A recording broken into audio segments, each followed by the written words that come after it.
Bom, vamos dar sequência agora com mais um momento especial nesse 10º Encontro Técnico de Panificação e Confeitaria do Estado da Bahia.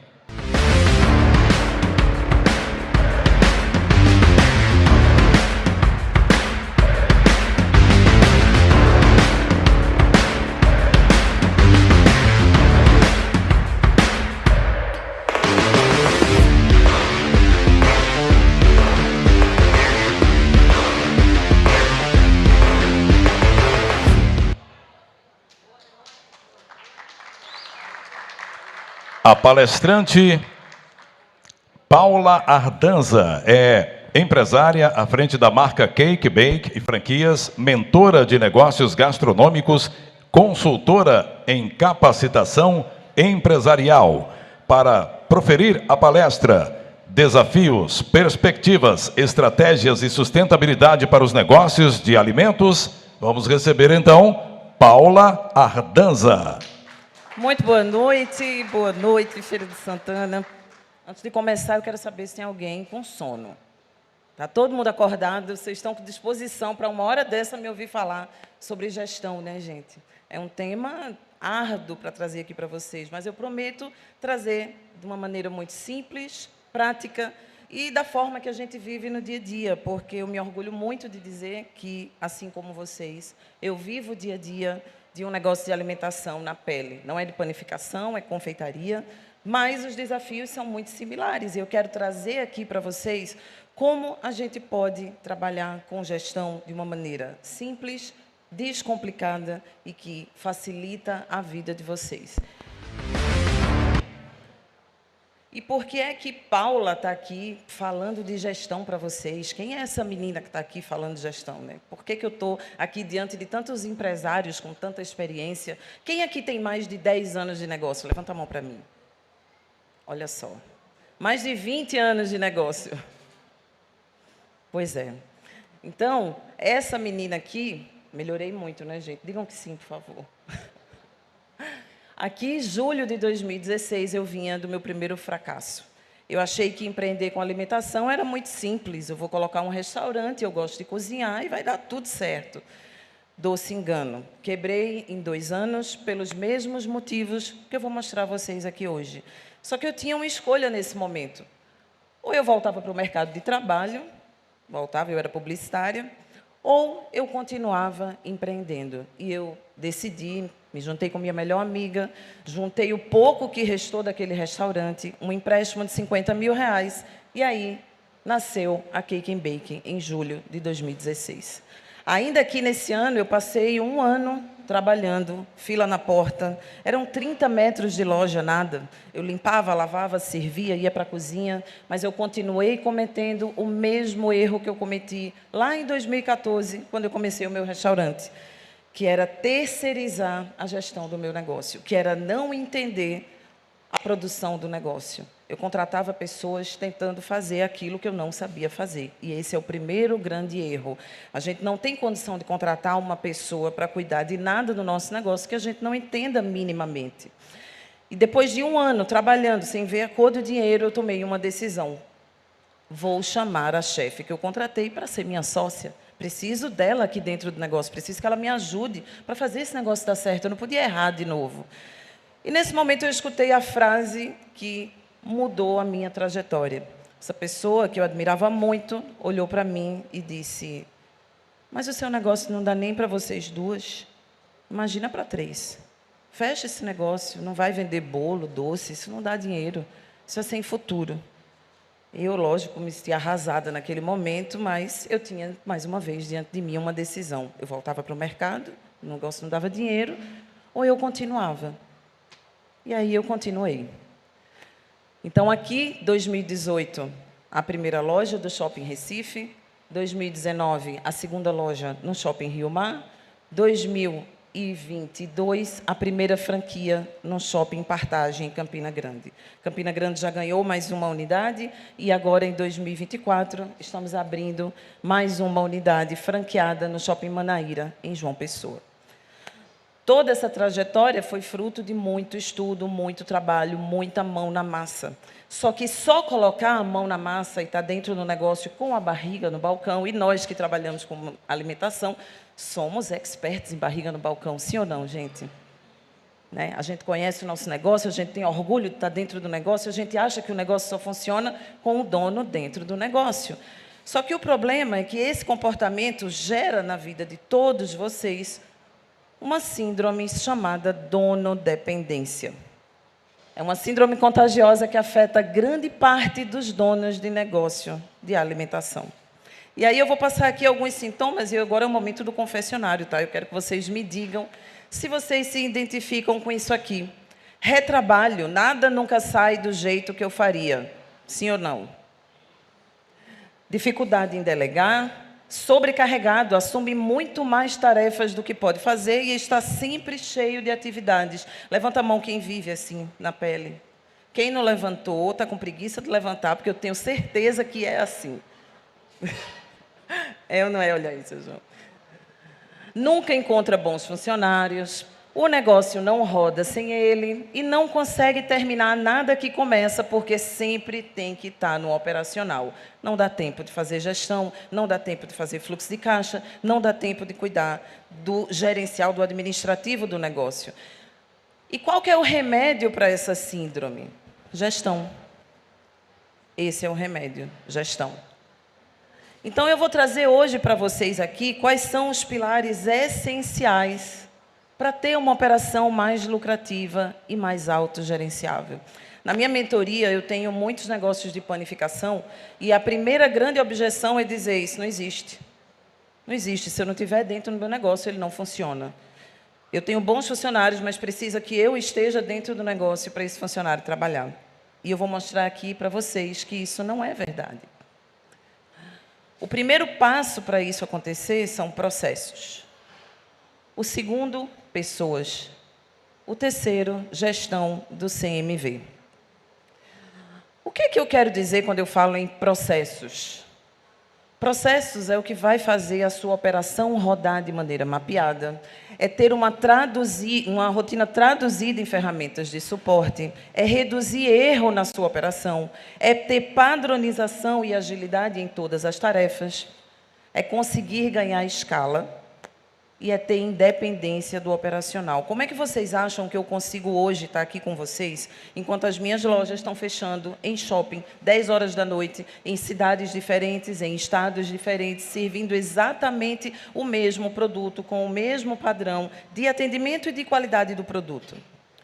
Eu só consigo isso através de processos. E um processo, basicamente, é desenhar como cada coisa precisa ser feita. Eu vou dar um exemplo aqui para vocês.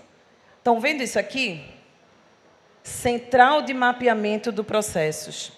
Lá dentro das minhas lojas, ou dentro da minha mentoria, a gente constrói isso daqui dentro do negócio de cada mentorado. Eu acho que não vai dar para vocês lerem aí em detalhe, mas tirem uma foto e dá um zoom aí no telefone de vocês, porque isso aqui é ouro puro. Se vocês olharem para cada setor do negócio de vocês e fatiarem esse setor em atividades essenciais. Vou dar um exemplo aqui, por exemplo, olha só. Estoque. O que é que eu tenho que fazer dentro do meu estoque para organizar o estoque? Cada tarefa que precisa ser feita é um processo. Se eu vou receber mercadoria, eu preciso ter um checklist de recebimento de mercadoria. Para quê? Para eu não receber mercadoria vencida, com peso diferente do que deveria, com valor diferente do que foi pedido na nota. Só que se você não tem um checklist para a conferência do teu encarregado, ou do teu funcionário, ou de quem quer que seja que vai receber, cada um vai receber de uma forma. E quem é que paga a conta desse prejuízo? Você. Então, a gente precisa criar ferramentas e passo a passo para que a nossa equipe consiga trabalhar. E esse é o primeiro grande ponto que a gente erra quando a gente diz que o problema é do funcionário. Não, o problema é nosso, que não fornece as ferramentas necessárias para que o nosso funcionário consiga trabalhar com padronização. Então, esse do estoque é só um exemplo, mas olha só, está tudo dividido aqui por setor. Eu tenho as compras, eu tenho gestão do meu CMV, eu tenho aqui na operação a produção, a frente de loja, o delivery, produto, gerência, financeiro, gestão de pessoas, marketing e vendas.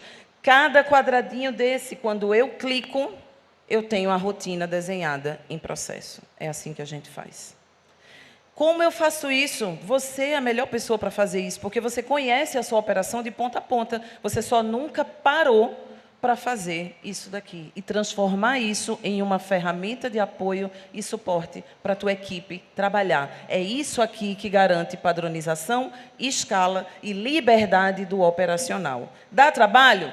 Dá. Mas o que é que dá mais trabalho? Sentar e desenvolver isso daqui ou passar dia e noite abrindo e fechando loja dentro do negócio? Fazer isso aqui, né, gente? É bem melhor fazer isso daqui. Aqui tem um exemplo, olha só, de um processo aberto.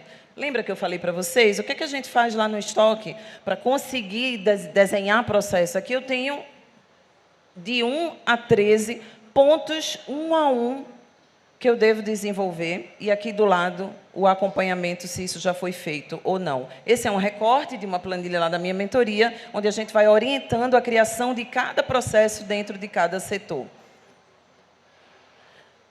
Falando de processos, não adianta eu entregar um processo na mão de uma pessoa não capacitada. Não adianta eu ter um excelente funcionário que, inclusive, tem muita vontade de trabalhar, tem muita gente boa querendo trabalhar. O problema é que essa pessoa chega dentro de uma estrutura que não está pronta para receber essa pessoa boa na estrutura. Então, não adianta ter todos os processos desenhados e não ter pessoas boas. E não adianta não saber cuidar das pessoas, como também não adianta ter pessoas boas e não ter processo. Então, quando eu falo de pessoas, o que é que a gente precisa entender sobre pessoas? 100% dos seus clientes são pessoas. 100% dos seus funcionários são pessoas. E se você não entende de pessoas, você não entende de negócios. E por que eu fiz questão de trazer essa frase aqui do Simon Sinek? Porque se eu não entendo de pessoas enquanto gestor, se eu não me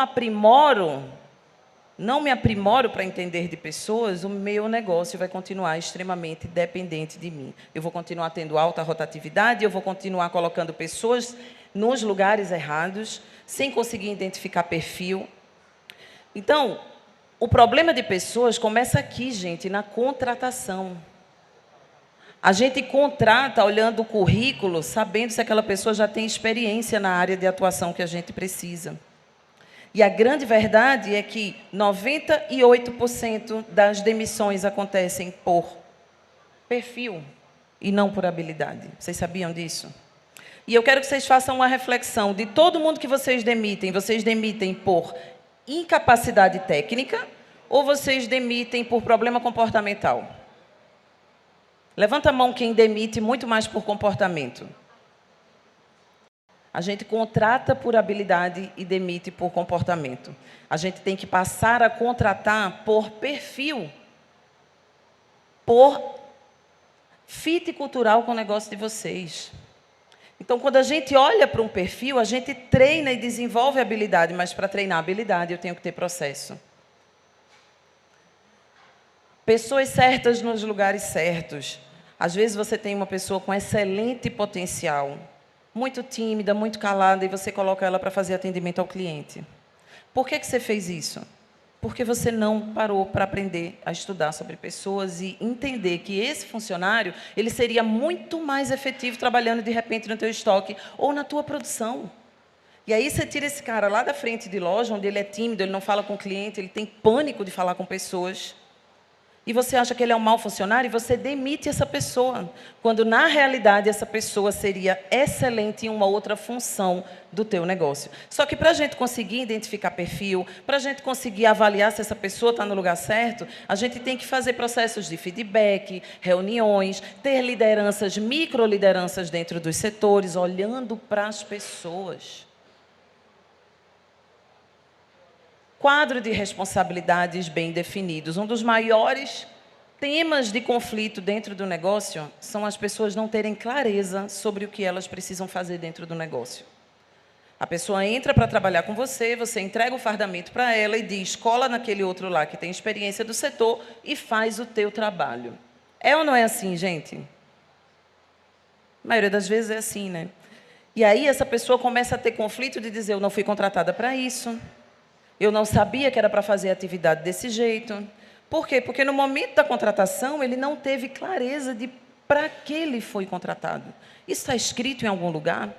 E é simples, dentro do contrato de trabalho de um funcionário, a gente precisa ter todo o detalhamento do que ele é responsável.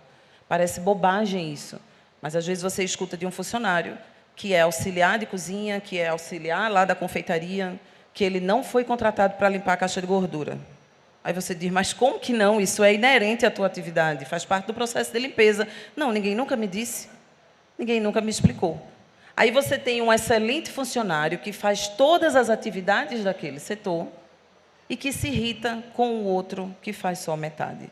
Você perde o bom funcionário, que se irrita e pede para sair, e você conserva o mau funcionário. Tudo isso por quê? Falta de clareza nas atribuições do cargo. E quem é que tem que fazer isso? Vocês.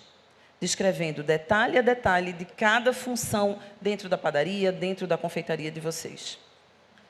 Clareza. As pessoas precisam saber para que elas foram contratadas. Elas precisam saber. O problema não é ela não querer trabalhar, é ela se sentir enganada porque ela entrou para trabalhar ali com o nome de um cargo do qual ela nem sabe. Ah, mas é óbvio para você, não é óbvio para o colaborador. Liderança nos setores. O que é que garante o cumprimento dos processos? O que é que garante que essa pessoa vai fazer esse processo de ponta a ponta?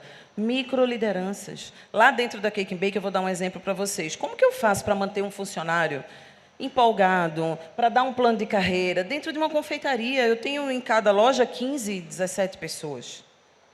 Como que eu dou perspectiva de crescimento para essas pessoas? Eu sei que muitos de vocês devem passar por isso também, uma mão de obra muitas vezes simples, que não tem muito para onde crescer, então ela se desestimula.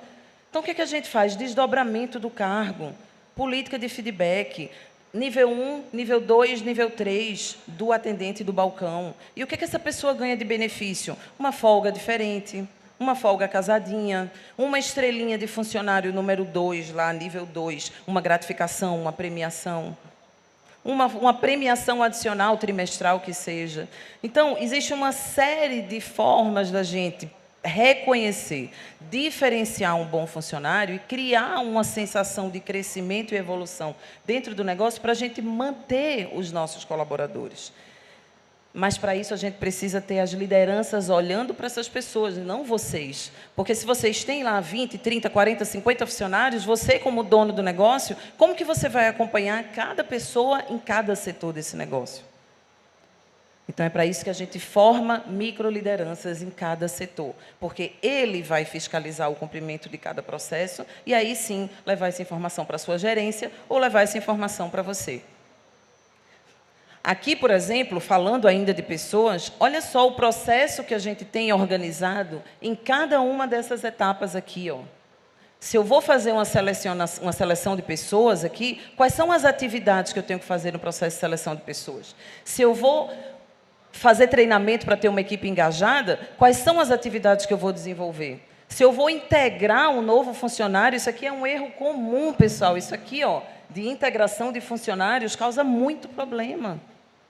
Porque quando o funcionário entra no teu negócio, ele precisa ser apresentado ao teu negócio, ele precisa conhecer com quem ele fala dentro de cada setor, ele precisa ter uma programação de treinamento com tudo claro, dia a dia. Eu não estou falando de uma estrutura gigante aqui para vocês, eu estou falando de uma coisa que eu aplico num negócio pequeno, com 14, 15 pessoas, como eu tenho alunos mentorados que têm negócios com 100, 200 funcionários.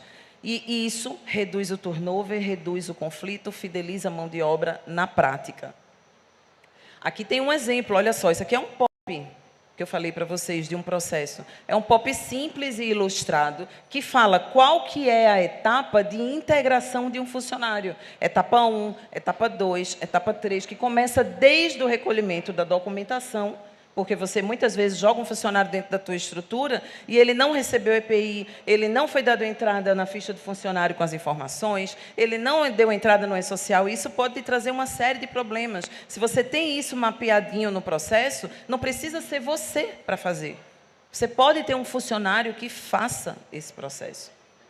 Porque aí você tem um passo a passo que deve ser seguido. Então, isso daqui, gente, é transformar a experiência de vocês no que precisa ser feito em ferramentas de consulta e de padronização. Um processo para tudo dentro do negócio. Desde a forma que você faz um café, a forma que integra o funcionário, a forma que abre a sua loja, a forma que faz a abertura do caixa, tudo em processos. Lembra que eu falei para vocês sobre descrição e detalhamento do cargo do funcionário? Isso daqui é um anexo de contrato de trabalho. E aqui a gente tem tudo detalhado do que é responsabilidade de cada um. Ele não vai dizer que é desvio de função, ele não vai dizer que ele não sabia que era para fazer isso. Clareza. Isso mostra, inclusive, respeito com o teu colaborador, porque você informa o que você espera dele. Ele pode aceitar ou não aceitar fazer isso. É uma coisa simples, que todos vocês sabem o que espera-se de cada funcionário de vocês, em cada setor. Isso reduz muito problema. E aí, no ponto 3, e esse aqui é o coração para mim, para uma operação muito mais lucrativa, vem na gestão do CMV. E aí eu queria perguntar para vocês, alguém aqui faz o controle de CMV? Levanta a mão para mim. Se eu perguntar para vocês o CMV global hoje de vocês, qual? Vocês sabem? 52. O seu. Próximo de 50. Vocês acham que esse número está bom ou ruim?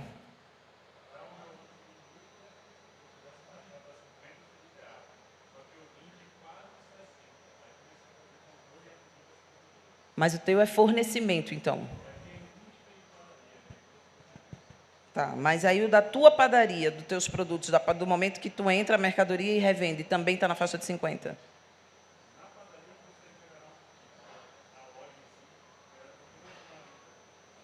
Perfeito. Por que eu estou fazendo essa pergunta aqui, gente? Primeiro que, para quem não conhece o conceito de CMV, e ainda existe muita confusão em relação ao CMV, o CMV é o custo da mercadoria vendida, ou seja, basicamente é quanto do meu faturamento total eu gasto para produzir. Simples assim. E aí eu vou ter dois tipos. Eu vou ter o meu individual, que é o que eu apuro na ficha técnica. Quem aqui tem ficha técnica no negócio? Levanta a mão para mim. Muito bem. Não tem como ter um negócio de alimentação e não ter uma ficha técnica. Se você não tem ficha técnica, você não tem padronização e não consegue acompanhar o teu CMV.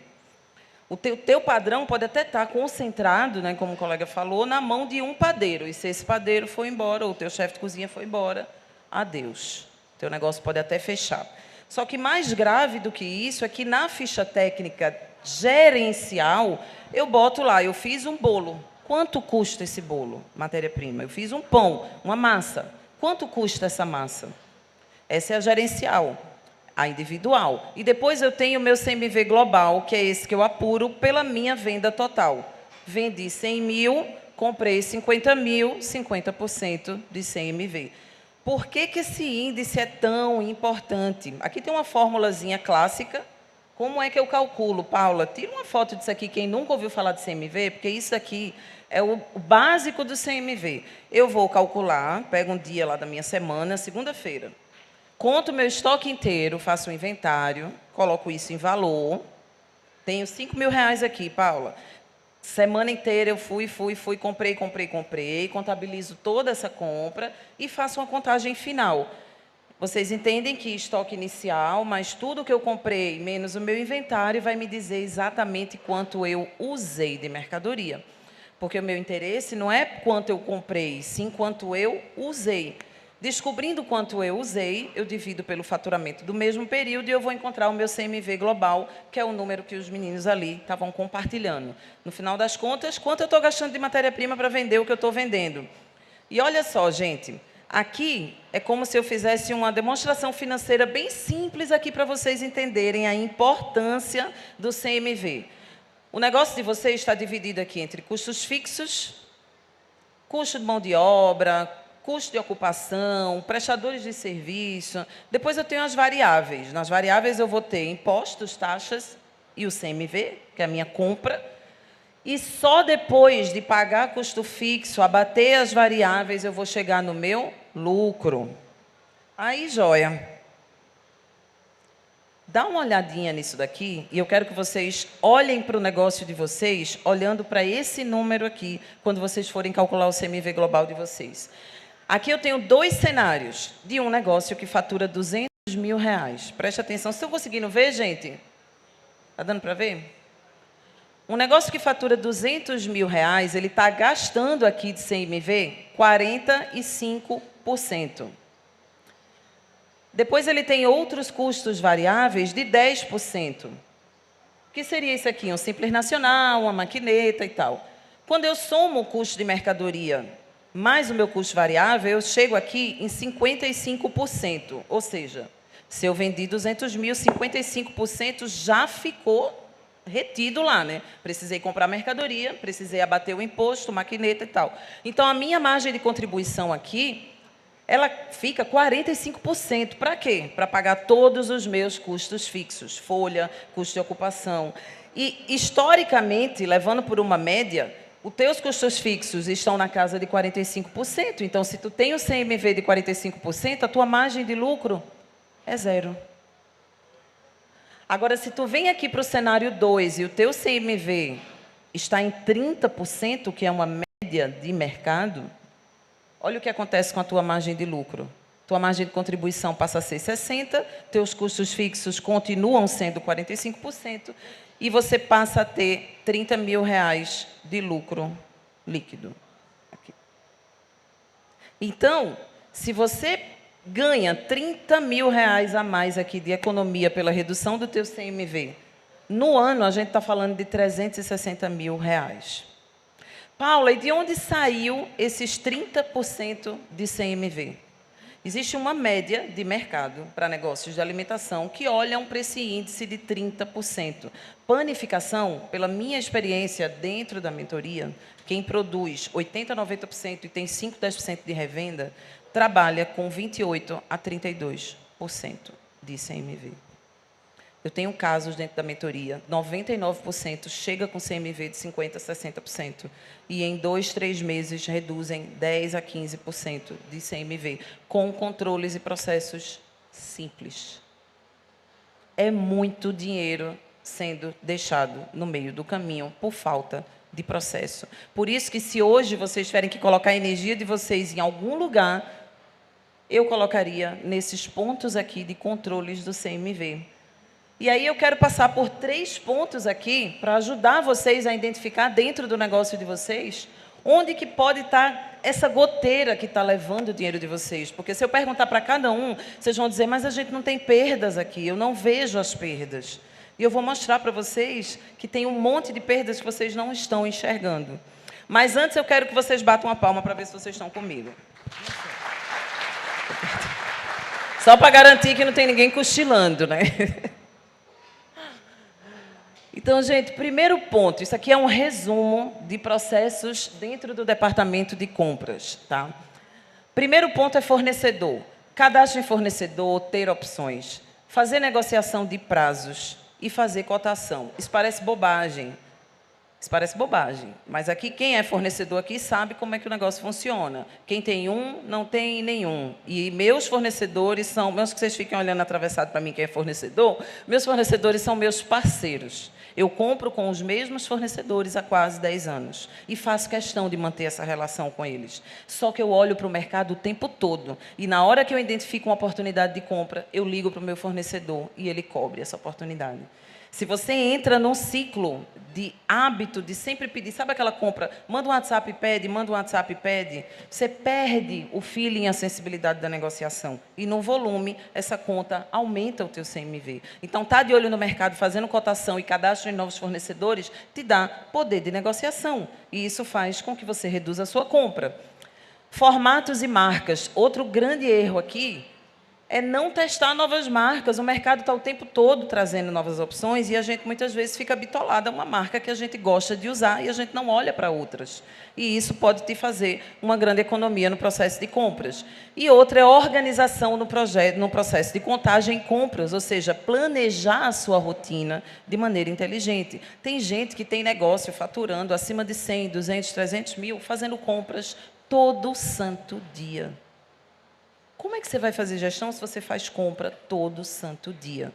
Então, você precisa ter uma contagem, você precisa ter uma lista de pedido pronta, para que você organize a sua semana e faça compras em dias programados de acordo com a tua realidade. Uma vez na semana, 2 vezes na semana.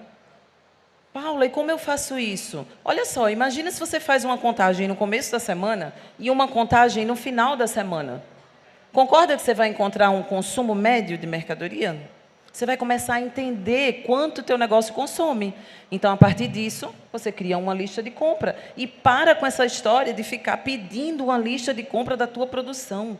A produção entrega um papelzinho, quanto você precisa comprar.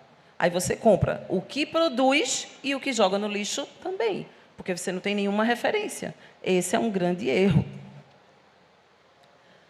No seu estoque, isso daqui é onde a gente reduz mais rápido o CMV. O primeiro ponto, gente, é o checklist de recebimento. Se você hoje tem um estoque e você recebe mercadoria fracionada, queijo fracionado, farinha, secos fracionados, proteína fracionada, você está perdendo muito dinheiro. Estatisticamente, eu tenho vários alunos que economizam de 15% a 30% a partir do momento que eles colocam uma balança no estoque para a conferência de toda a mercadoria que chega, do peso. Então, eu não quero saber se foi má-fé do fornecedor, se eu estou sendo roubado ou o que é. Não, não é esse o pensamento. O pensamento é que eu tenho que cuidar do meu dinheiro. Sei lá, a balança pode estar descalibrada, pode ter um erro humano. É você que vai pagar essa conta? É uma conferência simples. E o teu checklist, ponto a ponto, precisa identificar para o teu funcionário que ele precisa pesar a mercadoria, que ele precisa conferir o preço do espelho de pedido, a quantidade, a marca e a validade. Então, só isso daqui, feito com frequência, com pedidos 1, 2, 3 vezes na semana, pode fazer você economizar consideravelmente nas tuas compras. Lista de insumos e contagem. Um estoque organizado por categoria vai agilizar. Ah, não tenho tempo de contar. Gente, durante muito tempo eu contava o estoque de 3 lojas, em bairros inclusive diferentes, 2 vezes na semana. Então, nada que eu estou dizendo aqui para vocês não é nada que eu não tenha feito. Se hoje eu estou aqui falando para vocês e tenho quem faça para mim, eu pude organizar o processo e sair da operação. Então, se você tem um estoque organizado, por setor, fechado, bonitinho, você consegue fazer esse processo de contagem muito rápido. E fazer compras baseado numa contagem, baseado no estoque mínimo, te vai dar uma precisão muito maior do que receber uma lista da tua produção.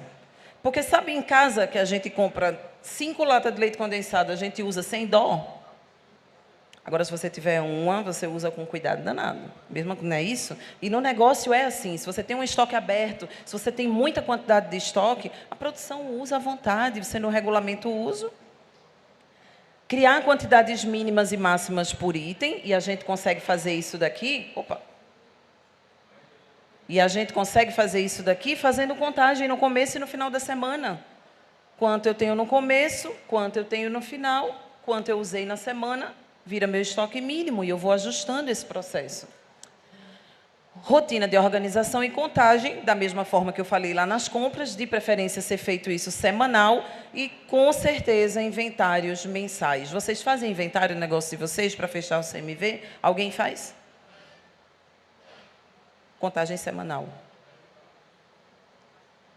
Aí depois a gente vem aqui para a produção, e aqui é onde o bicho pega mesmo, no desperdício, tá? Primeiro ponto, ficha técnica. Já vi que a grande maioria não tem ficha técnica nem de produção, nem ficha técnica gerencial. Não ter ficha técnica deixa vocês extremamente dependentes de um profissional da produção. E tudo bem que você tem um padeiro maravilhoso aí, foi premiado, mas ele precisa formar outros padeiros. Porque ele pode ficar doente, e aí? A qualidade do teu produto vai cair? Conhecimento é do negócio, não pode ser do profissional. Exatamente. Então, não é desvalorizar. E o que é que acontece? Muitas vezes o padeiro, um dos maiores problemas que eu tenho na mentoria, gente, é que o padeiro diz, eu vou dizer nada da minha receita. Digo não. E tive muitos casos do gestor precisar desligar o padeiro e botar uma equipe toda nova. Olha que loucura. Porque ele não queria passar o receituário. Mas por que ele não queria passar o receituário? Porque ele achava que a posição dele estava ameaçada. quando, na realidade, ele deveria se sentir orgulhoso de estar formando outros profissionais. Não é isso? Então, ele vai ser líder, ele vai formar outros, ele vai treinar outros, é importante para a padronização. Então, criar essa cultura dentro da tua equipe, de ter a ficha técnica e da importância da ficha técnica para o negócio, também é um papel de vocês. Praças organizadas, que evita excesso de produção e perdas, baseado no histórico de vendas. Isso aqui, gente, se você vende 500 coxinhas na tua área lá de vitrine, é simples dizer que a tua produção precisa produzir 500 coxinhas por semana. E por que a gente não faz? Porque a vitrine tem que estar cheia. Aí a vitrine tem que estar cheia, você bota 700 e todo dia vai 200 para o lixo. E é desse jeito que acontece. Então, tem que fazer esse trabalho de olhar para o teu sistema, fazer um levantamentozinho, ver quanto você vende por dia da semana e transformar isso num espelho de pedido para a tua produção. É simples. Faz nem que seja numa prancheta. Quem já tem sistema, puxa um relatório de sistema por dia, coloca a quantidade mínima de produção por dia para abastecer tua vitrine. Quem não tem, faz numa prancheta. É o simples que funciona. É o simples. A informação vocês têm, que é exatamente a venda. Registrar saídas por destino da produção. Saiu da minha cozinha, eu sei exatamente para onde vai. Vai para a vitrine, vai para a encomenda, vai para uma filial. Mas a tua equipe vai fazer isso como? Anotar no caderno? Não, você precisa dar uma planilhinha para ela que ela só marque um X, quantidade do produto e destino da produção. Então, tudo isso, gente, requer a criação de documentos, requer de planilhas, requer. Lá dentro da mentoria, eu entrego isso tudo do jeito que eu uso dentro do meu negócio e, obviamente, facilita a implementação. Mas dá para vocês desenvolverem isso daqui, passo a passo. O problema de vocês não fazerem é vocês olharem para o global. É tanta coisa que tem para organizar para dentro do negócio que você acaba não fazendo nada. Mas se você pegar um ponto desse por vez para organizar, você vai conseguir reduzir o teu CMV consideravelmente e sair da casa de 50% a 60%, que não é um CMV que consegue, dentro de um negócio que produz e vende, deixar uma margem de lucro. Porque dentro de panificação, obviamente, depende do volume, depende se é indústria, mas você tem que ter, no mínimo, 15% a 20%, 25% de margem de lucro. Só que panificação tem muito volume, na maioria das vezes. Então, se você tem um grande volume e está conseguindo ter 5% de margem de lucro, tá bom, tá dando. Só que você não está enxergando que você está deixando 10%, 15% na mesa. E eu vejo isso acontecer dentro da mentoria o tempo inteiro, gente. As perdas que precisam... As perdas que precisam ser registradas também por tipo. Ah, Paula, mas o meu funcionário vai anotar perda? Meu funcionário não vai anotar perda, senão ele vai levar uma advertência, ele vai achar que vai ser demitido. É mais uma questão cultural. Por que meu funcionário anota perda? Porque ele sabe que a perda é uma informação importante para que eu possa corrigir a perda. Está tendo perda porque erro de processo? Preciso treinar melhor a equipe. Está tendo perda por validade? Está produzindo demais. Está tendo perda por manuseio na vitrine? O produto está saindo com alguma falha da produção. Então, cria na cabeça da tua equipe a cultura de que a perda precisa ser anotada para que a gente possa resolver a perda. Porque a perda é estoque que sai e é dinheiro que não entra no seu bolso. Então, aumenta também o teu CMV. Agora, diante disso tudo, que são todas questões técnicas dentro do negócio de vocês, tem um desafio aqui que, para mim, continua sendo ainda o maior, especialmente dentro do setor de panificação.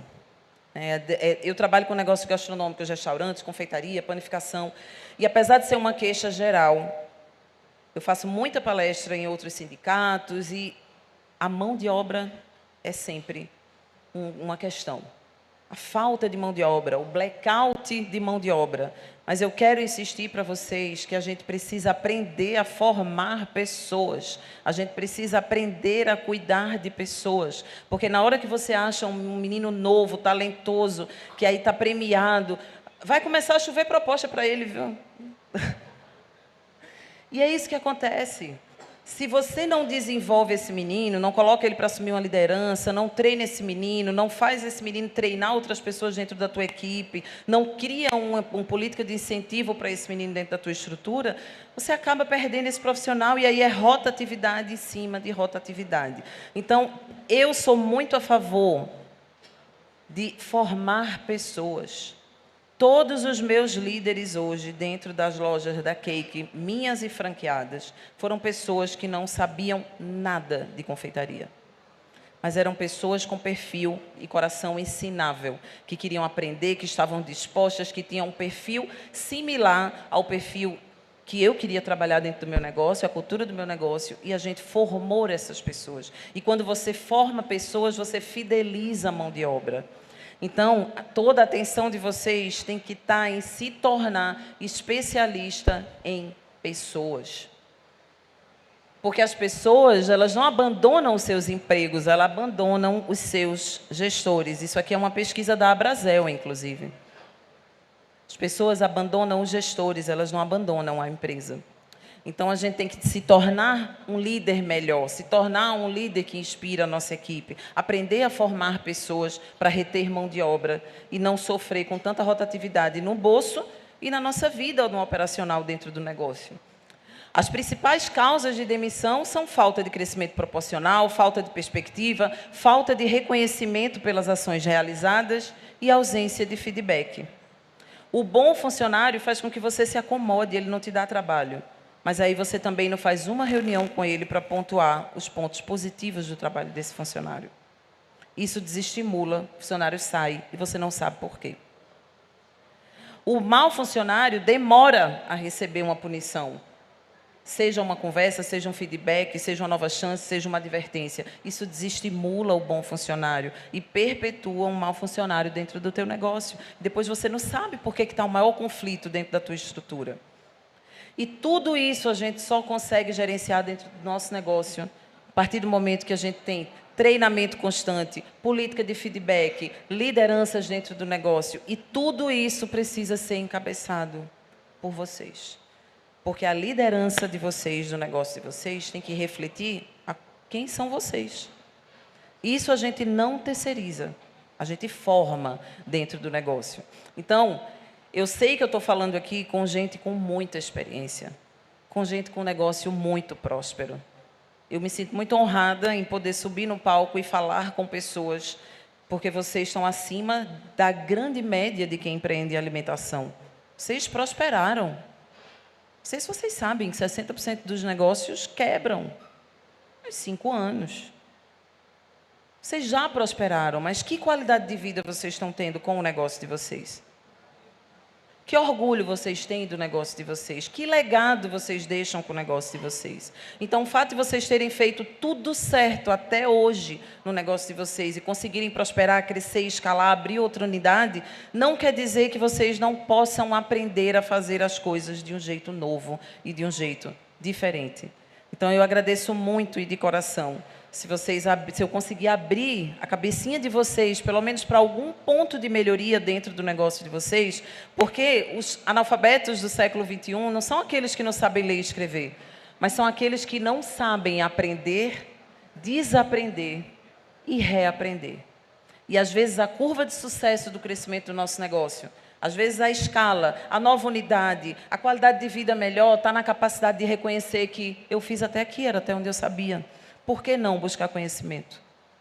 Quando chega alguém dentro da minha mentoria, eu tenho uma pessoa dentro da minha mentoria que ela tem 78 anos. E ela tem 55 anos de padaria e supermercado. E eu me sinto extremamente honrado, porque ele tem um negócio que fatura múltiplos 7 dígitos e ele está lá aprendendo comigo. Isso invalida todo o conhecimento que ele tem e que ele construiu, que é muito maior do que eu construí? Claro que não. Mas ele está olhando para o que ele precisa aprender agora. Então, é essa semente da vontade de aprender e de buscar novo conhecimento e de acreditar que vocês conseguem trazer inovação para dentro do negócio de vocês que eu quero deixar hoje. É impossível dividir com vocês aqui, abrir cada processo, ensinar como faz processo, não daria tempo. Mas eu queria mostrar para vocês que pode ser simples. E pode ter um impacto enorme e positivo na vida de vocês e da família de vocês e do negócio de vocês. Porque, no fim das contas, a gente empreende para ter liberdade. Todo mundo aqui empreende para ter liberdade de tempo, financeira. E a única coisa que liberta o gestor, o dono do negócio, é a gestão. Porque de nada adianta, né, ter um negócio lindo, maravilhoso, faturando bem, e que você não consegue ter qualidade de vida, não consegue desfrutar a sua família e não consegue colher os frutos que esse negócio nasceu para dar na vida de vocês.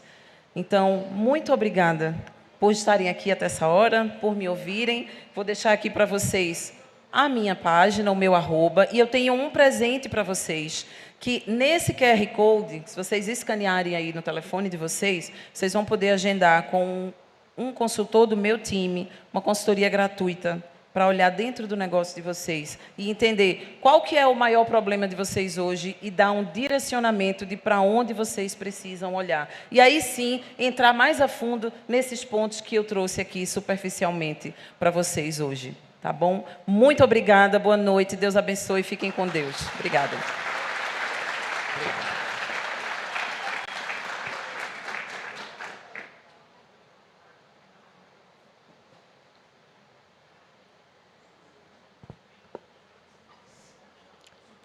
Bom, vamos então à entrega do certificado de participação à palestrante Paula Ardanza.